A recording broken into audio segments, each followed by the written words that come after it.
Si l'on ne comprend pas aujourd'hui que l'Empire britannique est notre ennemi principal, on se condamne à l'impuissance. L'impuissance politique et l'impuissance par rapport à ce que devra être la vie de nos enfants et de nos petits-enfants. L'Empire britannique, on dira cela n'existe plus. Cela a pris notre forme. L'Empire britannique, en tant que colonialisme direct, est mort après l'indépendance de l'Inde en 1947 et la malheureuse affaire de Suez en 1956. Et ce n'est pas une excroissance d'un État-nation, comme certains voudraient le croire en France. C'est un empire.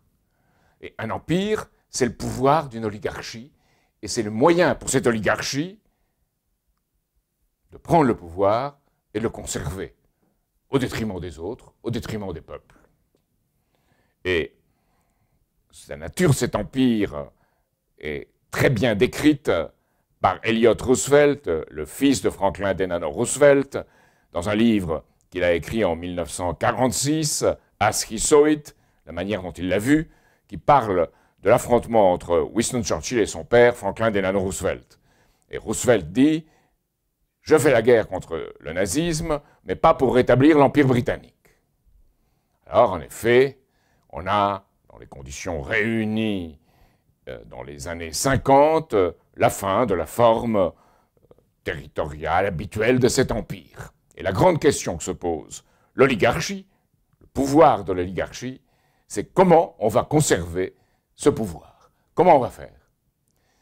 Et c'est là que apparaît, dans ces cercles, une réflexion sur la prise du contrôle de l'économie mondiale de manière indirecte, offshore, à travers la City de Londres au sens du dispositif et les paradis fiscaux dans le monde sur lesquels s'appuiera. Alors, la City de Londres, aujourd'hui, les gens disent « mais quelle est cette vieille dame ?» Ce n'est pas du tout une vieille dame. C'est une vieille dame peut-être, mais vicieuse et active. Je vois ici la moitié du trading mondial des actions, c'est à la City de Londres. 45% des échanges de gré à gré de produits financiers dérivés, les paris sur des prix futurs, c'est à Londres. 70% des échanges d'euro-obligations, c'est à Londres. Et 55% de toutes les émissions de titres publics, des émissions publiques internationales, c'est aussi à Londres. Donc, il y a au centre de ce dispositif la City, qui est en même temps la grande lessiveuse d'argent sale du monde. Et associé à la City, des paradis fiscaux qui sont les proches de l'Angleterre, Jersey, Guernsey, l'île de Man, l'Irlande même, qui opère de cette façon. Puis, plus loin, dans les Antilles par exemple, les paradis fiscaux qui sont liés directement à la couronne d'Angleterre. Ce sont les îles Caïmans, les Bahamas, les îles Vierges, Belize ou d'autres encore. Et puis encore, il y a Singapour, Dubaï, Hong Kong, qui font partie de ce système, et puis ce que sont devenus des paradis fiscaux intérieurs aux États-Unis. On connaît le Delaware, mais il y a aussi une série d'autres paradis fiscaux, comme la Floride, l'Oklahoma, le Nevada. Et cela forme une organisation d'économie pirate mondiale qui est cet empire financier britannique. Cette organisation pirate abrite des fonds illégaux dans des lieux où on peut violer toutes les lois, qu'elles soient pénales, que ce soit fiscales, on ne paie pas d'impôts, ou que ce soit les lois simples des différents codes civils. On peut tout faire et on établit tout un secteur qu'on a appelé les dark pools, on appelle ça en France les plateformes alternatives, avec le shadow banking, les banques de l'ombre. Et une partie de plus en plus grande de la finance mondiale opère de cette façon, en ce qui donne un sens, une orientation à cette finance mondiale, c'est l'immense majorité. Donc voilà le centre du dispositif. Comment ça s'est peu à peu développé? Au moment où l'Empire britannique traditionnel était en faillite, apparaissent les premières opérations de banque, en 1950, la Midland Bank, puis en 1957, avec la Narodny Bank de Moscou, des banques anglaises, apparaissent des opérations de contrôle du dollar de l'extérieur. Ce que fait la Midland Bank, elle prend des dépôts en dollars, elle crée un euro market avec des euro-dollars, et le dollar international devient, en remplacement de la livre sterling, une part de ce système de l'Empire britannique. C'est ainsi qu'il s'est constitué, avec un contrôle aussi des taux d'intérêt, et tout le scandale de Libor récent le montre bien. Alors il y a des auteurs, comme Nicolas Jackson, dans son ouvrage sur les paradis fiscaux, qui le disent très bien. Un nouveau marché est apparu, qui a marqué la renaissance de Londres comme le plus grand centre financier de la planète, sur la base d'un écheveau de liens avec d'anciennes colonies et d'autres curiosités héritées de l'Empire. Même si les rêves d'Anthony Eden se sont effondrés à Suez, dans le déshonneur, les élites de la City ont su trouver les moyens de redonner à Londres sa place capitale d'un monde régi par les intérêts d'une poignée de nantis. À peine avait-il disparu que l'Empire britannique ressuscitait d'entre les morts. Et c'est cela qu'on ne comprend pas généralement en France, même au niveau plus haut de l'État.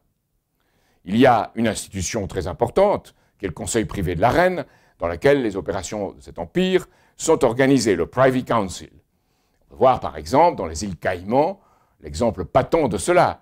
Les îles Caïmans ont un dollar avec l'effigie de la reine d'Angleterre et c'est très directement l'hymne national qui est le God Save the Queen.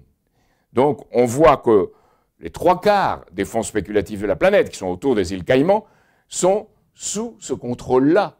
Et il apparaît ici, en dehors de ce que représente la City, les paradis fiscaux et le contrôle du dollar international, apparaît bien une idéologie. God Save the Queen. Alors, cette idéologie, qu'est-ce que c'est? C'est l'idée que le monde est composé de ressources limitées, que l'argent représente ces ressources, et que si on contrôle les négociations sur l'argent, d'une façon ou de l'autre, on contrôlera le monde. Donnez-moi une monnaie et je contrôle le monde. Et cette monnaie, c'est cette monnaie internationale qui est devenue, de fait, ce dollar international, contrôlé par ces opérations de la City et son allié, qui est Wall Street aux États-Unis. Alors, évidemment, dans ce monde composé de ressources limitées, il n'y a pas de découverte possible. Il n'y a pas de principe physique nouveau que l'on puisse incorporer. Cela déstabiliserait les choses. Donc, c'est un peu le monde d'un seigneur féodal qui s'est transformé en seigneur financier, en nouveau riche financier, avec les vieux riches qui le contrôlent depuis tout le système de la City et de Wall Street. Alors, évidemment, dans ce système, il faut contrôler les êtres humains. Et les êtres humains sont vus comme un parc zoologique, des sortes d'animaux que l'on doit contrôler. On les contrôle comment? Par le témoignage d'essence, par les jeux. On les contrôle, y compris les jeux vidéo, par tout ce qui est immédiat. On les plonge dans un éternel présent. On induit un pessimisme, car dans cet éternel présent, on ne peut pas voir de futur. Vous voyez en France, où les 2/3 des Français pensent que leurs enfants et leurs petits-enfants vivront moins bien qu'eux. Donc il y a la dimension du pessimisme et la servitude volontaire. On induit que du dedans d'eux-mêmes, de leur esprit, en contrôlant leur esprit, les gens ne remettent pas en cause ce système et disent l'Empire britannique, mais ça n'existe pas. Eh bien, ça existe, c'est voilà, c'est devant leur nez, mais plongés dans ce système d'éternel présent et plongés dans un monde de mots et pas d'idées, ils ne sont pas capables de reconnaître quel est leur ennemi. Ce que je dis aujourd'hui est extrêmement important, parce que reconnaître l'ennemi, c'est pouvoir le combattre et le battre, avoir un sens de victoire dans ce combat. Alors, évidemment, ce monde tel qu'il est contrôlé par ce pouvoir financier, n'apporte plus les ressources alimentaires qui permettraient d'accroître la population. Il n'apporte plus les avancées technologiques. Il n'apporte plus des formes de densité d'énergie plus élevées, qui permettent de produire davantage avec moins. Il n'apporte plus ce qui permet un accroissement des pouvoirs de l'être humain dans le monde, de la puissance, par être humain, par unité de surface, et avec très peu de matière à apporter. Donc ne faisons pas ça. À quoi il condamne le monde? À un recul de population Et l'Empire britannique, à plusieurs reprises, a ouvertement développé le thème d'une dépopulation contrôlée. Il y a l'aveu de certains discours d'entourage de la reine d'Angleterre qui ont dit on a 7 milliards d'individus, c'est trop, si on pouvait descendre à 1 milliard d'individus, ce serait très bien.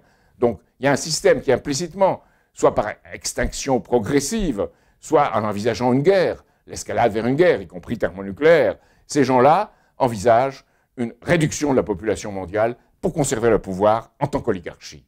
Et ça, c'est l'empire financier britannique. Comme Rome, il est condamné à la destruction et à sa propre destruction. Et Rome, les gens des familles de Rome avaient émigré à Venise, qui ont ensuite émigré à Amsterdam, qui ont ensuite émigré à Londres, une partie de ces familles sont allées à New York. Et aujourd'hui, on a un résultat, le monde de la City et de Wall Street, contre lequel j'ai combattu dans ma campagne présidentielle, et qu'on ne voulait pas me laisser mettre en accusation, ni décrire comme je le fais aujourd'hui. Alors, pour combattre ce monde, il faut d'abord un Glass-Steagall, c'est-à-dire que les banques casinos ne soient plus renflouées par les États. Il faut leur ôter le pouvoir. Elles sont en faillite virtuelle, il faut constater leur certificat de décès. Ça, c'est Glass-Steagall. Ce n'est pas une simple séparation technique, c'est un certificat de décès de ceux qui sont destructeurs dans l'économie actuelle. Ensuite, il faut une grande politique de crédit public qui permet de créer les ressources pour l'avenir, avec l'engagement des États, entre eux, avec de grands projets, le développement du Sud, dans le monde, une grande politique spatiale, des destins communs de l'humanité, qui est la seule façon de créer la paix par le développement mutuel. Et puis, en même temps, une culture qui soit une culture de la vie, une culture de la découverte, une culture positive, et pas la culture de l'Empire britannique de ressources finies. Alors, où peut le mieux apparaître le combat et se développer le combat contre cet empire financier britannique? C'est aux États-Unis. Aux États-Unis, où il y a tout un courant qui se lève pour un Glass-Steagall et pour une politique mondiale de développement mutuel. On reveut le Glass-Steagall de Roosevelt. Et il y a un projet de loi à la Chambre des représentants, HR 129, d'une démocrate Marcy Kaptur et d'un républicain Walter Jones, qui propose justement le Glass-Steagall aux États-Unis. Et il y a un mouvement là-bas, partout, qui se développe pour ce Glass-Steagall. Les amis de Lyndon LaRouche, mes amis aux États-Unis, jouent un rôle fondamental dans cela. Ils vont dans chaque État et ils font voter dans ces États des résolutions en faveur de Glass-Steagall. Le Maine, les 2 chambres du Maine ont voté cette résolution. Le Dakota du Sud aussi, l'Indiana bientôt, et une vingtaine d'autres États se battent pour cela.